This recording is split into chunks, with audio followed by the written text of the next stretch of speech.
자, 오늘 제목은 가시감사라는 제목으로 우리가 하나님의 은혜를 받기를 바랍니다. 자, 오늘 보니까 바울이 하나님이 자기 몸에 주신 가시가 있다 이렇게 이야기를 했습니다. 학자들마다 이 가시가 뭔가 의견이 분분한데 정답은 없습니다.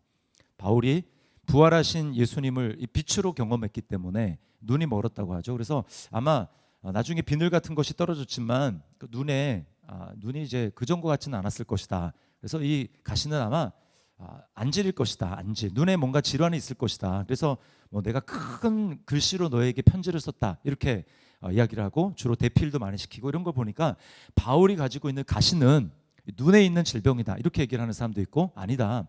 바울이 이제 로마까지 가서 복음을 증거하고 선교 여행을 세계 방방곳곳을 다니면서 복음을 전했는데 그러려면 이제 아마 풍토병 이런 거에 걸렸을 것지도 모른다. 이 말라리아 이런 게 걸렸을지도 모른다라고 이야기를 하는 사람도 있습니다. 또 어떤 사람은 편두통이다. 또 어떤 사람은 바울이 이제 그 편지를 읽어보면 글은 매우 힘이 있고 시원시원한데 만나서 말을 해보면 뭔가 좀 시원하지가 않다. 어눌하다. 이런 걸 보니까 바울이 뭔가 언어 장애가 있었던 것이 틀림없다. 이렇게 말하는 사람들도 있어요. 또 어떤 사람은 이제 외부에서 오는 끊임없는 어떤 박해 이것이 아마 몸에 있는 가시다라고 이제 이야기를 하는 사람들도 있습니다. 자, 이게 잘 뭔지는 모르지만 중요한 건 뭐냐면 중요한 거는 바울 이 사도에 있는 이 육체의 가시가 매우 괴로운 것이었다라는 거예요. 괴로운 것. 이게 지금 화면이 왜 안 나오죠? 화면이 안 나오네. 제가 오늘 그 성령의 감동하심에 따라서 아니구나 나옵니다. 제가 이제 명절에 저희 부모님 댁 방문을 했는데 항상 이제 하시는 말씀이 비슷하거든요. 저희 아버지가 원고 보고하지 말라고 저한테 맨날 이제 그렇게 말씀을 하시는데 제가 또 배운 거랑 다르기 때문에 원고를 보고합니다. 자, 어쨌거나 이 바울 사도가 겪고 있는 이 가시를 너무 괴로운 거예요. 그래서 바울 사도가 하나님 앞에 3번이나 기도했다고 얘기를 하고 그다음에 오늘 본문에서 가시라고 표현할 뿐만 아니라 다른 말로 뭐라고 표현을 합니까? 사탄의 사자라고 이야기를 해요. 사탄의 사자. 자, 이 사탄의 사자를 그 세번역에서는 뭐라고 번역했냐면 사탄의 하수인이다 이렇게 번역을 했습니다. 사탄의 하수인. 왜 바울이 내 몸에 가시다 그냥 가시가 찌르는 거니까 아프다라고만 표현하지 않고 사탄의 사자다, 사탄의 하수인이다. 왜 이런 표현을 썼을까요? 사탄이 여러분 잘하는 게 뭡니까? 사탄은 비난과 참소를 참 잘합니다. 우리에게 죄책감을 주고 또 비난을 하고 고소를 해서 나로 하여금 자꾸 움츠려들게 만들고 이게 이제 사탄이 하는 일이거든요. 그러니까 아마 이 바울은 자기가 가지고 있는 이 가시 때문에 사역에 굉장히 방해가 된다고 생각을 한 것 같아요. 그리고 이 사역에 방해될 뿐만 아니라 하나님이 이것만 좀 해결해 주시면 내 사역에 더 많은 열매를 맺을 수 있을 텐데 라고 생각을 했습니다. 근데 이 육체의 가시 때문에 괴로워할 때마다 바울이 왜 사탄의 사자라 이렇게 표현을 했냐 제가 한번 생각을 해보니까 자꾸 이제 자기 마음 가운데 이렇게 비난하고 자책하는 소리가 들리지 않았나 생각을 하게 됩니다. 야, 네가 어떻게 그래가지고 너 그런 상태를 가지고 하나님의 일을 네가 할 수가 있겠냐? 너는 그런 상태로 사도라고 하기에 사역하기에는 너 자격 미달이 아니냐? 그러니까 이제 바울이 오죽하면 괴로우니까 사탄의 사자다 이렇게 표현을 하고 이것 때문에 하나님 앞에 3번이나 작정하면서 하나님 앞에 기도를 했다고 말을 해요. 그러나 하나님이 기도를 들어주시지 않으셨어요. 오늘 그냥 제가 생각나는 대로 하겠습니다. 제가 준비했지만 오늘 하나님이 그렇게 하시는 것 같아요. 3번이나 기도했지만 응답을 해주시지 않으셨어요. 자, 제가 오늘 이 말씀을 묵상하면서 저한테 한번 생각을 해봤습니다. 하나님이 내게 주신 육체의 가시는 뭘까? 이것만 좀 없으면 내가 더 사역을 힘있게 잘할 수 있을 텐데 이게 좀 방해가 되는 것 같다. 그리고 괴롭다라고 생각되는 나의 몸에 가시는 뭘까? 사탄의 사자라고 할 만한 것들은 무엇이 있을까라고 생각을 해봤습니다. 여러분도 이제 각자가 한번 말씀을 들으면서 나에게 그건 뭘까 한번 생각을 해보시면 좋겠어요. 저는 이제 몇 가지가 생각이 났습니다. 뭐냐면 저도 이제 어떤 분은 이제 개척을 하고 몸이 건강해졌다고 하는 분도 있는데, 저는 이제 개척을 하고 나서 스트레스를 좀 받으면, 그전에는 이제 그러지 않았는데, 부교육자 시절에는 그러지 않았는데, 개척을 하고 좀 스트레스를 받으면 이상하게 몸이 좀 아파요. 몸이 아픈데 약간 이제 미열이 좀 있고, 그 다음에 이제 가슴이 좀 답답하면서, 그리고 이제 뭐 기침이 날 때도 있고, 가래가 이제 좀 이렇게 있습니다. 가래가 끓게 되고, 그리고 이제 약간 몸살 증상이 있으면서 기력이 좀 약해지고, 그리고 이제 그러면 이제 소화가 잘 안 돼요. 소화가 잘 안 되고, 그래서 잘못 먹으면 이제 체하기도 하고, 이제 이런 상황이 저에게 있는 거예요. 이렇게 머리도 약간 좀 띵하기도 하고, 그런 상황이 이제 있다가 또 없어졌다가 또 있다가 없어졌다가, 이제 또 스트레스 많이 받은 사람이 자주 나타나기도 하고, 이런 게 이제 저한테 있어요. 그러면 이제 너무 힘든 거예요. 그러니까 제가 종종 예고에 없던 이제 이렇게 몇 번 외부 강사 이렇게 부르기도 하고, 그런 경우에는 이제 제가 몸이 너무 아파가지고 도저히 설교 준비가 안 되겠다, 그런 경우에 이제 외부 강사를 모시기도 하는데, 이제 그런 몸에 아픈 거가 있고요. 또 하나 이제 뭐가 있냐면, 제 마음 가운데 이 거절에 대한 상처가 좀 있어요. 거절에 대한 상처. 거절에 대한 상처. 그래서 그게 이제 저한테 크게 다가오게 될 때는 제가 뭔가 담대하게 이제 일을 하지 못하는 거예요. 거절에 대한 상처 때문에. 그런 마음이 저에게 있습니다.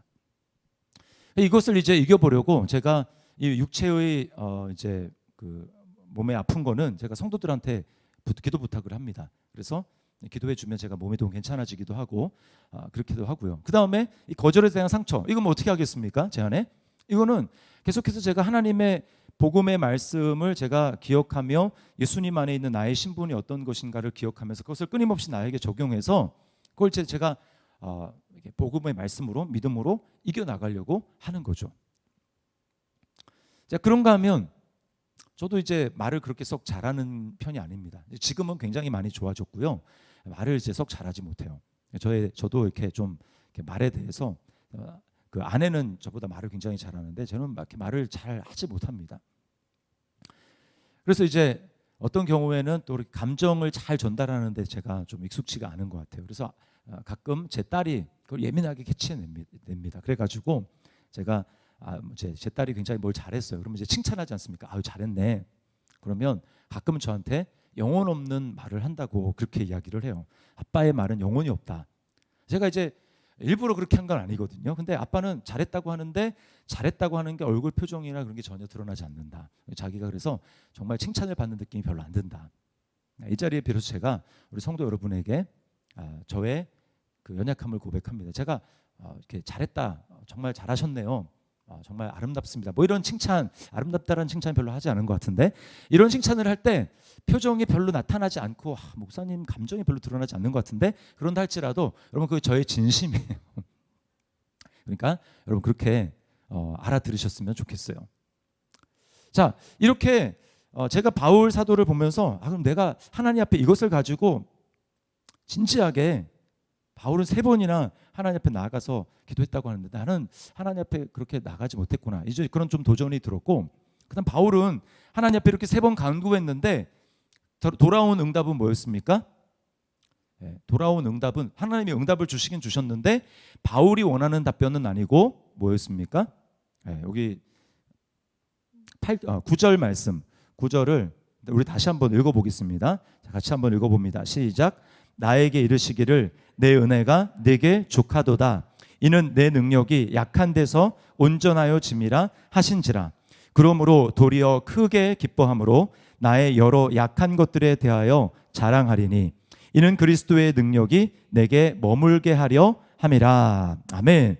자, 바울은 가시가 떠나가는 것, 그래서 자기가 좀 제한 없이 마음껏 일할 수 있는 것, 그것이 원하는 바였지만 하나님이 주신 응답은 뭐였습니까? 바울의 기대, 바울의 원함과는 달랐어요. 내 은혜가 너에게 족하다. 지금 그 정도면 충분하다. 그러면서 뭐라고 합니까? 내 능력이 약한 데서 온전하여 짐이라.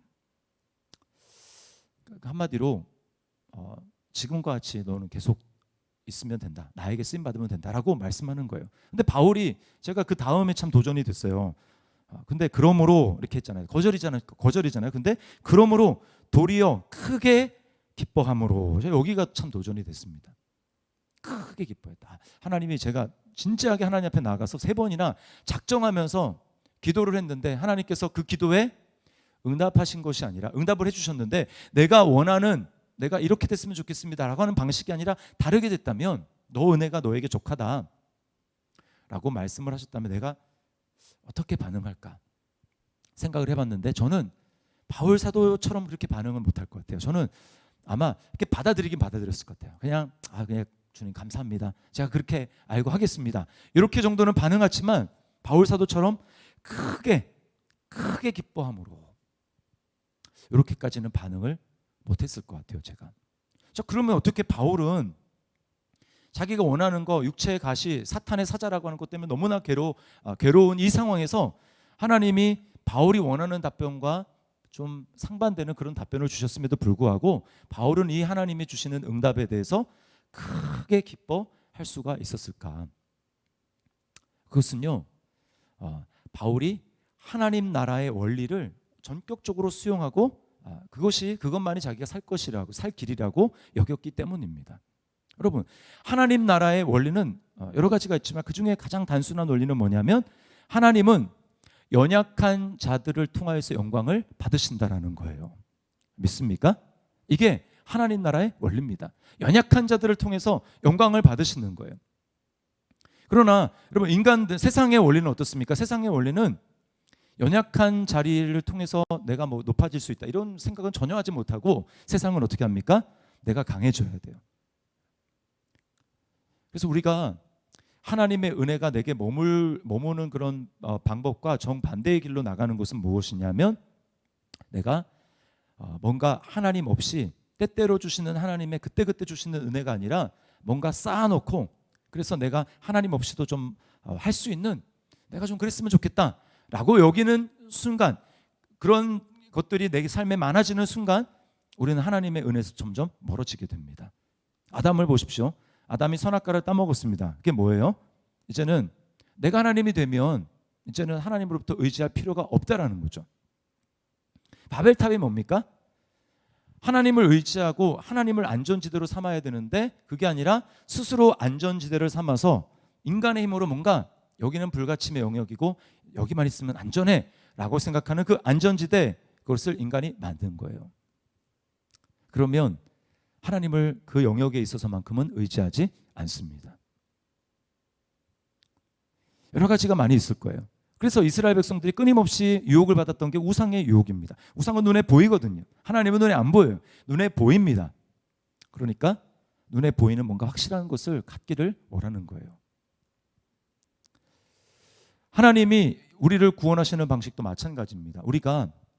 여러분, 우리가 어떻게 구원받았습니까? 세상적으로도 보면, 야, 정말 저 사람은 왜 이렇게 가진 게 많을까? 아쉬운 게 별로 없고, 여러분, 그런 사람들 중에 예수 믿는 사람들 별로 없습니다. 거의 없어요. 거의. 교회는 나올 수 있어요. 교회는 나와서 종교 생활하고 또 교양 생활처럼 그렇게 나올 수는 있지만, 정말 하나님을 의지하면서 당신 아니면 안 됩니다, 주님 아니면 안 됩니다, 내가 은혜 없이는 못 삽니다 라고 하는 그런 절박한 마음을 가지고 하나님을 의지하는 그 믿음으로 살아갈 수는 없어요. 그럴 수는 없습니다. 그래서 고린도전서 1장, 우리 자막 보여주세요. 고린도전서 1장 몇 절입니까? 27절 이하의 말씀 우리 같이 한번 읽어보도록 하겠습니다. 시작. 세상의 약한 것들을 택하사 강한 것들을 부끄럽게 하려 하시며, 하나님께서 세상에 천한 것들, 멸시받는 것들과 없는 것들을 택하사 있는 것들을 폐하려 하시나니. 그 다음 있죠? 없습니까? 그게 답니까? 네. 그래서 십자가의 도가 세상에 예수님을 믿지 않는 사람들, 믿음이 없는 사람들에게는 십자가의 도는 미련하게 보이는 거예요. 네, 저런 멍청한, 저런 연약한 그런 인간이라고 우리를 욕하지만, 그러나 무엇입니까? 구원을 얻는 우리에게는 십자가의 도는 뭡니까? 하나님의 뭐죠? 하나님의 능력이 됨이라. 예. 우리에게는 구원을 베푸시는 하나님의 능력, 십자가의 도가 너무나 연약한 것 같고 부족한 것 같고 그 안에 그 위에 달려서 죽으신 예수님이 연약해 보이고 아무것도 아닌 것 같지만, 그러나 그 연약한 자를 통해서 구원하시는 이 하나님의 능력이, 하나님의 은혜가 바로 우리에게 능력이 된다라는 거예요. 그래서 우리가 내가 죄인 되어 있고 내가 정말 쓸모없고 아무것도 아닌 그때에 주님께서 우리를 찾아와 주셔서 나에게 내가 주님 당신 아니면 안 되겠습니다. 손을 내밀었더니 주님이 우리 그 손을 건져 주셔서 우리가 구원받게 되었고, 그리고 지금도 하나님의 은혜는 어떻게 됩니까? 오늘 바울 사도가 고백한 것에 따르면 하나님의 능력은 내 능력이 약한 데서 온전하여 짐이라.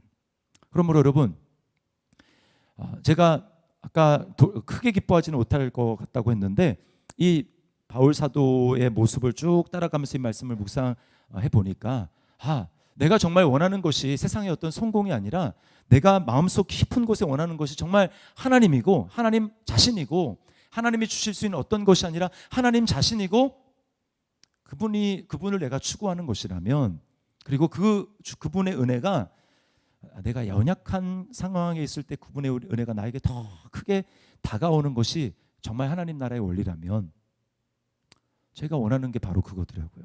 그래, 나는 말씀을 묵상해 보니까 나도 바울 사도처럼 기뻐할 수 있겠다라는 그런 생각이 들었어요. 여러분에게 있어서 가시는 무엇입니까? 이것만 하나님은 좀 치워주시면 좋겠는데, 그러나 그렇게 되지 않고 있는 여러분에게 있는 가시는 무엇입니까? 한 가지만 말씀을 드리고 마칠게요. 여러분, 그 이지선 씨 아시죠? 이지선 씨, 지선아 사랑이라는 책 쓰신 그 이지선 씨. 이지선 씨가 원래 유아 심리 그 상담사가 되는 게 자신의 꿈이었습니다. 23살 대학생, 꽃다운 정말 예쁜 자매였어요. 정말 예쁜 자매였습니다. 그런데 이제 어느 날 여름에 이제 오빠와 함께 차를 타고, 오빠가 운전하는 그 차를 타고 이제 집으로 오는 길에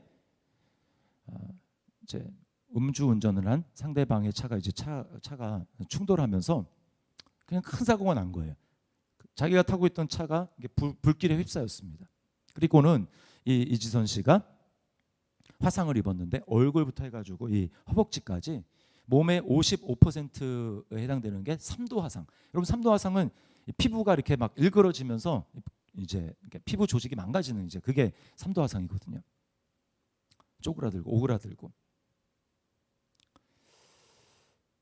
40여 차례 수술을 했다고 합니다. 40여 차례. 여러분, 그 말이 40여 차례지 얼마나 고통스럽겠습니까? 가장 고통스러운 것 중에 하나가 화상, 이제 화형으로 이렇게 사람을 태워 죽이는 고통이라고 하는데 너무나 고통스러운 거예요. 그런데 고통스러울 뿐만 아니라 40여 차례 수술을 하고 자신의 얼굴을 딱 봤는데 얼굴이 이게 녹아내려가지고 이거는 그냥 뭐 사람의 얼굴이라고 할 수 없는 거예요. 괴물 같은 얼굴. 주변에서 그래가지고 어떻게 사나, 자기 속에서도 그런 소리가 들리는 겁니다. 이런 모습으로 어떻게 살아가나. 여러분, 이지선 씨에게는 그렇게 사고를 당한 자신의 그 현재의 상황, 그 모습, 몸, 아픈 몸, 그리고 정말 너무나 자기도 받아들이기 힘든 그런 일그러진 자신의 얼굴, 이게 자기에게는 가시였을 거예요. 가시, 고통. 너 같은 이런 모습으로는 살 자격이 없어. 그냥 목숨을 끊어버리는 게 오히려 편할지도 몰라. 이런 마음속에 계속 그런 소리가 들리지만 이 이지선 씨가 거기서 벗어날 수 있었던 그 비결은 바로 감사였다고 합니다. 감사였대요. 이 부분은 제가 좀 읽어야 될 것 같아서 이게 좀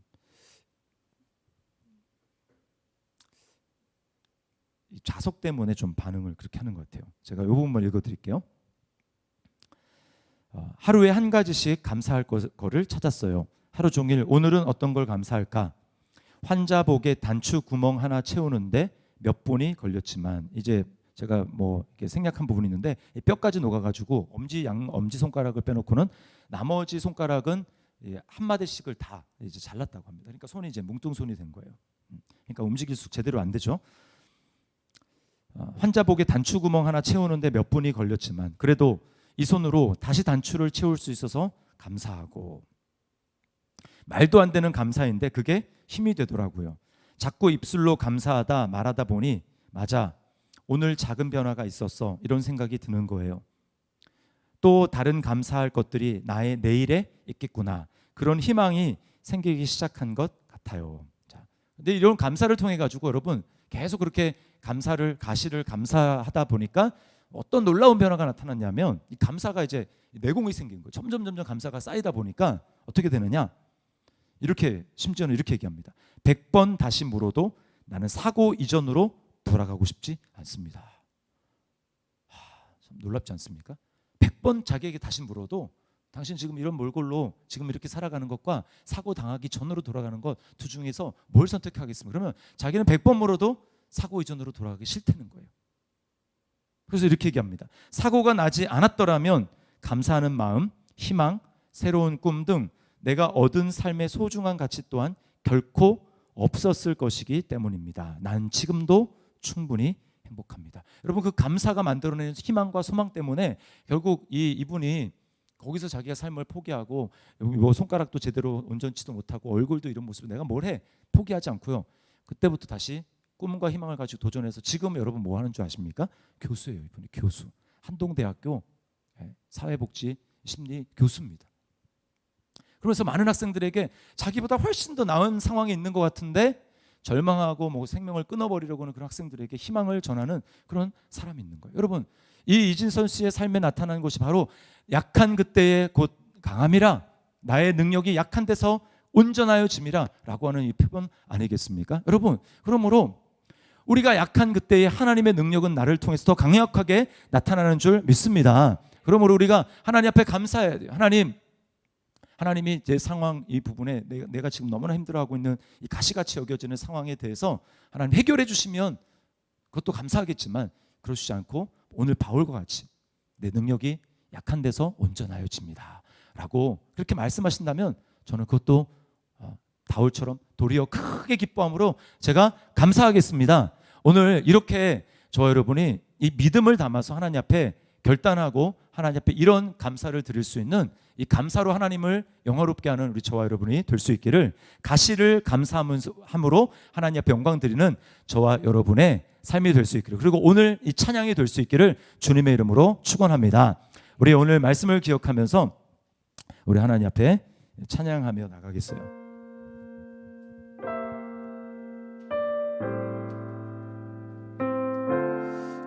내가 예수를 못 박았습니다라는 찬양이 있거든요. 사실 우리는 하나님 앞에 이 찬양할 수 있는 자격이 없는 사람입니다. 그렇지 않습니까? 하나님이 어떤 분이신데 우리가 하나님을 반역하고 했던 그런 우리의 찬양을 하나님 무슨 한가하셔가지고 우리 찬양을 받으시고 있겠어요? 그러나 하나님이 우리 찬양을 귀 기울여서 들으시고, 제가 말씀을 드렸죠? 이 찬양을 하나님의 보좌로 삼으신다고. 우리 그런 감사를 가지고, 내가 예수를 못 박은 그런 사람이었지만 그런 나를 받아주시고 하나님의 아들로 자녀로 삼아주신 그 주님 앞에 감사하는 마음으로 이 찬양을 하나님 앞에 드렸습니다. 내가 예수를 못 박았습니다.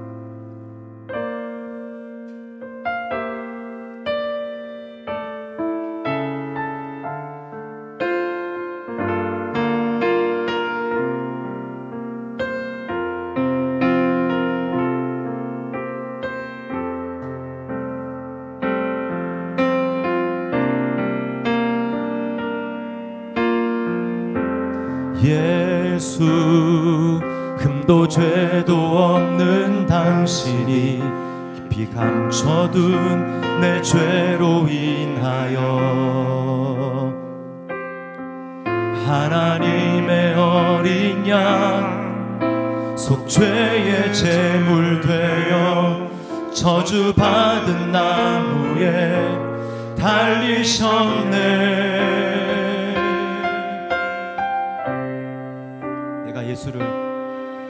내가 예수를 당신을 부인했습니다. 내가 예수를 당신을 못 박았습니다. 당신이 행하신 일 모든 약속을 다 잊고 십자가의 예수를 매달았네.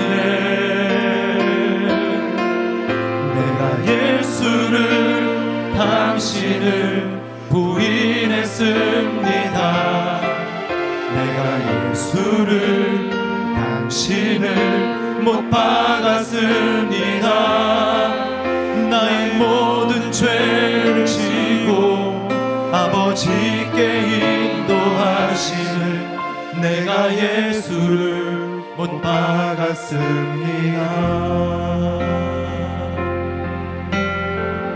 예수 참사랑과 평화의 주,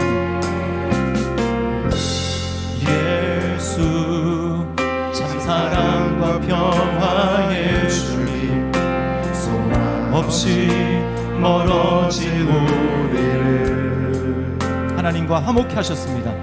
하나님과 온전히 화목케 하기 위해 십자가로 막힌 땅 허무셨네. 내가 예수를 당신을 부인했습니다. 내가 예수를 당신을 못 박았습니다. 당신이 행하신 일 모든 약속을 다 잊고 십자가의 예수를 매달았네. 내가 예수를 당신을 부인했습니다. 내가 예수를 당신을 못 박았습니다. 나의 모든 죄를 지고 아버지께 인도하시는 내가 예수를 못 박았습니다.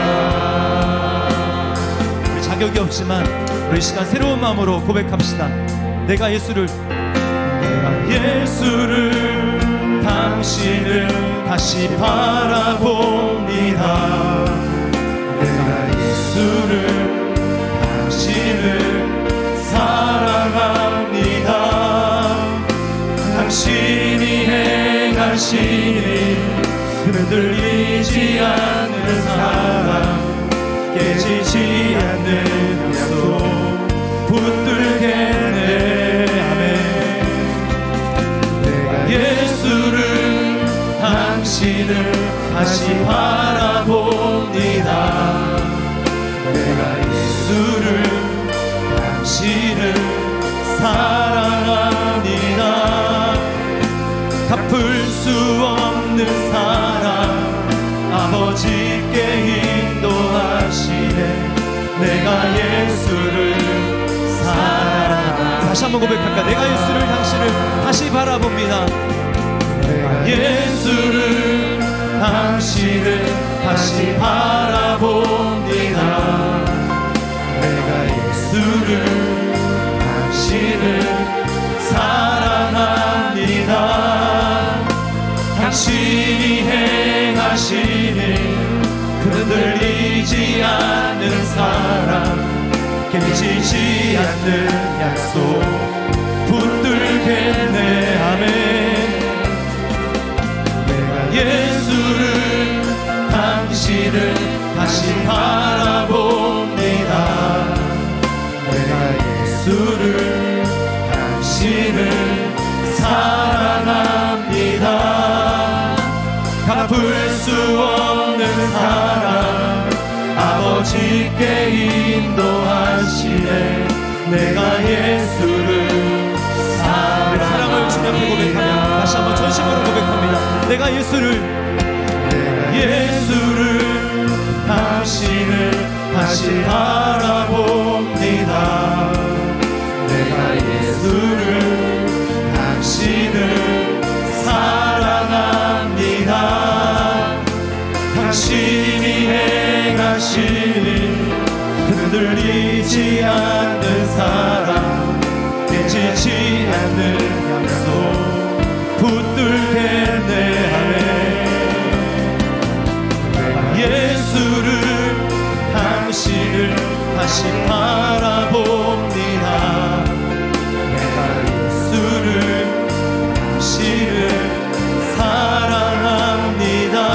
수 없는 갚을 수 없는 사랑 아버지께 인도하시네 내가 예수를 사랑하니라.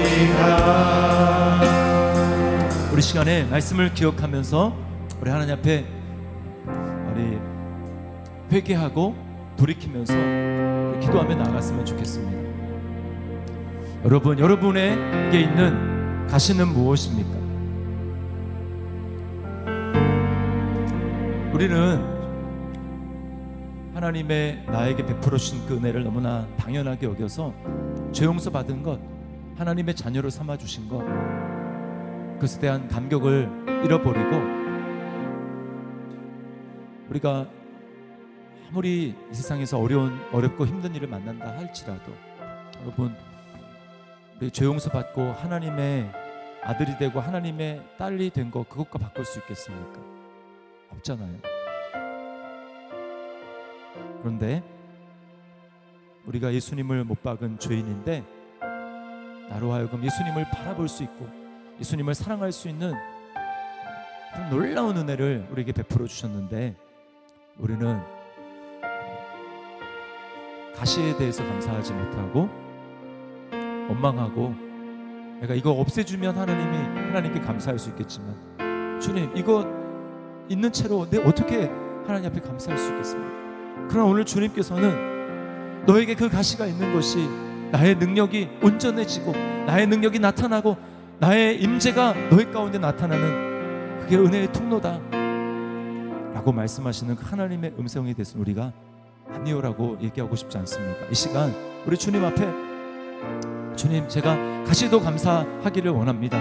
내게 베풀어 주신 하나님의 은혜 그 은혜가 약한 데서 온전해진다고 말씀하시며 주님 제가 그것을 정말 믿겠습니다. 받아들이겠습니다. 그리고 정말 바울처럼 내가 크게 기뻐함으로 하나님 앞에 감사할 수 있기를 원합니다. 주님 나에게 그런 은혜를 허락하여 주시옵소서. 그렇게 돌이키며 나아가겠습니다. 우리 이렇게 고백하면서 우리 하나님 앞에 우리 기도하며 나아가도록 하겠습니다. 우리 기도하며 나아갑니다. 기도하겠습니다. 하나님 아버지